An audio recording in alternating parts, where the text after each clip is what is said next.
특별기획. 끝나지 않은 국경. 다시 켜진 불씨. 지도는 선으로 끝나지만 역사는 그렇지 않습니다. 오늘 밤 저희는 동남아시아의 조용했던 산맥에서 벌어지고 있는 전쟁 이야기를 전해드립니다. 태국과 캄보디아, 두 나라의 국경에서 한 세기를 건너온 질문 하나가 지금 이 순간에도 답을 기다리고 있습니다.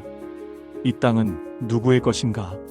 2025년 5월 국경에서 울린 첫 번째 총성은 한 명의 캄보디아 병사를 앗아갔습니다. 그리고 7월 본격적인 전투가 시작됐습니다. 태국 공군의 F-16 전투기가 캄보디아 영토를 폭격했고 양측에서 최소 50명 이상이 사망했습니다. 80만 명이 넘는 민간인이 집을 잃었습니다. 트럼프 대통령이 중재한 휴전은 2달을 버티지 못했습니다. 12월 총성은 다시 울렸고 지금 이 시간에도 국경에서는 포성이 들립니다.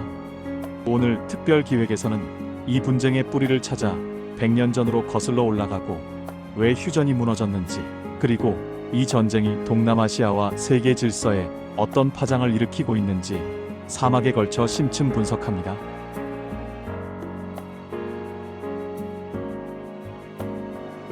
기자 리포트. 이 분쟁의 출발점은 지도입니다.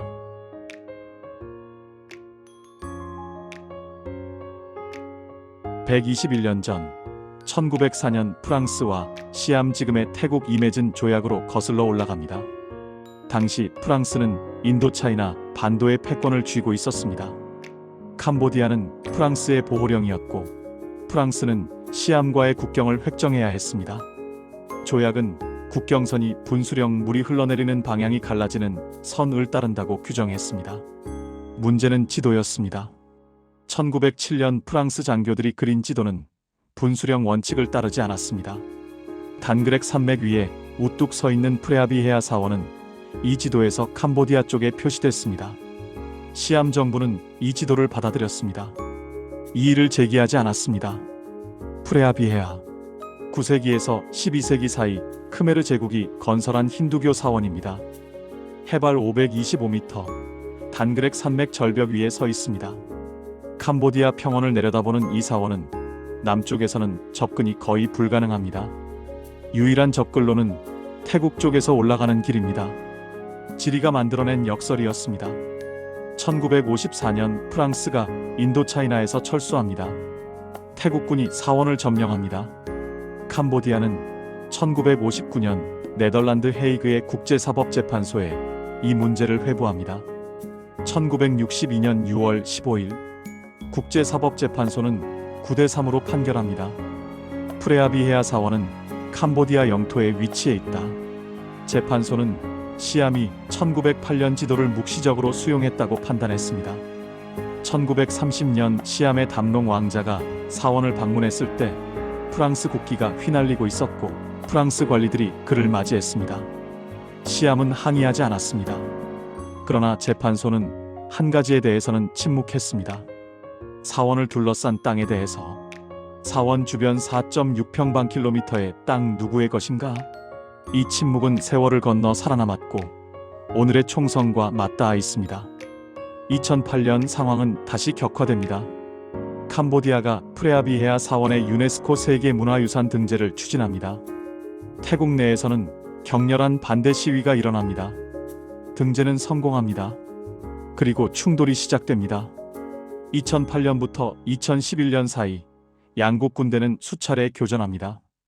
폭격으로 사원의 일부가 손상됩니다. 2013년 캄보디아는 다시 국제사법재판소에 1962년 판결의 해석을 요청합니다. 재판소는 답합니다. 캄보디아의 영토는 프레아비헤아 곳 전체에 이른다. 그러나 태국은 이 판결을 받아들이지 않았습니다. 두 나라의 해석은 달랐고 땅 위의 현실은 변하지 않았습니다. 전문가, 정책연구기관 카운슬 안 포런 릴레이션즈는 이를 해결되지 않은 법적 공백이라 부릅니다. 인터내셔널 크라이서스 그룹은 경고합니다. 작은 전쟁은 늘 끝내지 못한 합의에서 시작된다. 기자 리포트. 국경은 선이 아니라 감정이 되었습니다. 역사는 문서가 아니라 기억이 되었습니다. 그리고 그 기억 위에서 2025년의 전쟁이 시작됐습니다. 기자 리포트. 분쟁은 늘 내부에서 커집니다. 2025년 태국 마이너스 캄보디아 충돌을 이해하려면 두 나라의 국내 정치를 들여다봐야 합니다. 태국은 2025년 한 해 동안 정치적 격변을 겪었습니다. 패통탄 친나와 총리, 태국 최초의 여성 총리이자 탁신 친나와 전 총리에 따른 분쟁 초기 캄보디아와의 대화를 시도했습니다. 그러나 6월 하나의 전화 통화가 모든 것을 바꿉니다. 패통탄 총리와 캄보디아의 훈센 전 총리 사이의 통화가 유출됩니다. 통화에서 그녀는 태국군을 반대편이라 칭했고 훈센을 삼촌이라 불렀습니다. 태국 내에서는 분노가 폭발합니다. 국가 단결을 해치고 적국 지도자에게 굴종적 태도를 보였다는 비판이 쏟아집니다. 연정 파트너인 품차이 타이당이 이탈하고 헌법재판소는 총리직을 정지시킵니다. 푸마탐 외차야차이가 권한 대행을 맡았고 이후 아누틴 찬비라쿤이 총리직에 올랐습니다. 훈센은 나중에 밝힙니다. 자신이 통화를 녹음했고 80명의 캄보디아 관리들에게 공유했다고. 그 과정에서 유출이 일어났다고. 탁신 친나와 전 총리는 X구 트위터에 글을 올립니다. 태국군은 훈센의 교활함에 대한 교훈을 줘야 한다. 훈센은 응답합니다. 탁신을 배신자라 부르며 전쟁을 부추기고 있다고 비난합니다. 가문 간의 악감정이 국가 간 분쟁에 기름을 부었습니다. 캄보디아에서는 다른 이야기가 펼쳐지고 있었습니다. 훈 마넷 총리 훈센 전 총리의 아들은 2023년 취임 이후 새로운 세대의 지도자로서의 이미지를 구축해왔습니다. 프레아비헤아는 캄보디아 민족 정체성의 상징입니다. 크메르 제국의 유산이자 프랑스 식민지와 내전을 거치며 지켜낸 문화유산입니다. 캄보디아 화폐에도 새겨져 있습니다. 훈 마넷 정부는 분쟁 초기부터 주권과 존엄의 언어를 사용했습니다. 우리는 전쟁을 원하지 않는다. 그러나 우리 땅을 포기하지도 않을 것이다. 기자 분석. 두 나라 모두에서 국경 문제는 가장 빠르게 군중을 결집시키는 단어가 됐습니다. 스팀선 센터는 분석합니다. 국내 정치가 흔들릴수록 국경은 단단해진다. 타협은 배신이 되고 협상은 굴복으로 번역됩니다. 정치인들에게 물러서라고 말하는 것은 정치적 자살을 의미합니다. 그리고 어느 순간 정치의 언어는 멈추고 군사 용어가 등장합니다. 대화는 작전으로, 협상 테이블은 전선으로 바뀝니다. 기자 리포트. 5월 첫 번째 총성. 2025년 2월 13일 분쟁 지역의 또 다른 사원 프라사타 뮤언톰에서 작은 사건이 벌어집니다. 태국 군인들이 캄보디아 관광객들의 국가 재창을 막은 것입니다. 사소해 보이는 이 사건은 양국 언론에서 크게 보도됐고 민족 감정을 자극했습니다. 5월 28일 프레아비헤아 사원 인근에서 양국 병사들이 교전합니다. 10분간의 교전. 캄보디아 군인순 로온 소이가 사망합니다. 양측 모두 상대가 먼저 발포했다고 주장합니다. 7월 본격 전쟁. 7월 24일 전면전이 시작됩니다. 프라사타 뮤언톰 인근에서 대규모 충돌이 벌어집니다. 며칠 사이에 12개 국경 지점에서 교전이 확산됩니다. 태국 공군이 출격합니다. F-16 전투기 편대가 캄보디아 국경 지역의 군사시설을 폭격합니다. 태국 공군이 실전에 투입된 것은 1988년 태국 라오스 국경 분쟁 이후 처음입니다. 태국은 8개 국경 지역에 계엄령을 선포합니다. 양측 모두 중포와 집속탄을 사용합니다. 캄보디아 측 민간인 부상자가 발생합니다. 태국 측 병원도 포격을 받습니다. 캄보디아는 학교가 공격받았다고 주장합니다. 7월 28일 첫 번째 휴전. 아세안 의장국 말레이시아가 움직입니다. 안와르 이브라힘 총리가 양국 지도자를 쿠알라룸푸르로 초청합니다. 즉각적이고 무조건적인 휴전이 합의됩니다. 그러나 이 휴전에는 결정적인 결함이 있었습니다. 검증 메커니즘이 없었습니다. 감시단 배치가 없었습니다. 철수 일정이 없었습니다. 센터 포 스트러티직 언드 인터내셔널 스터디즈는 이를 관리되지 않은 평화라 부릅니다. 총성이 멎자 병력이 남았고 병력이 남자 우발적 충돌은 시간 문제가 됐습니다. 10월 26일 쿠알라룸푸르 평화협정. 미국 트럼프 대통령이 개입합니다. 관세 압박을 지렛대로 양국을 협상 테이블로 끌어옵니다. 10월 26일 쿠알라룸푸르 평화협정이 서명됩니다. 합의 내용은 이러했습니다.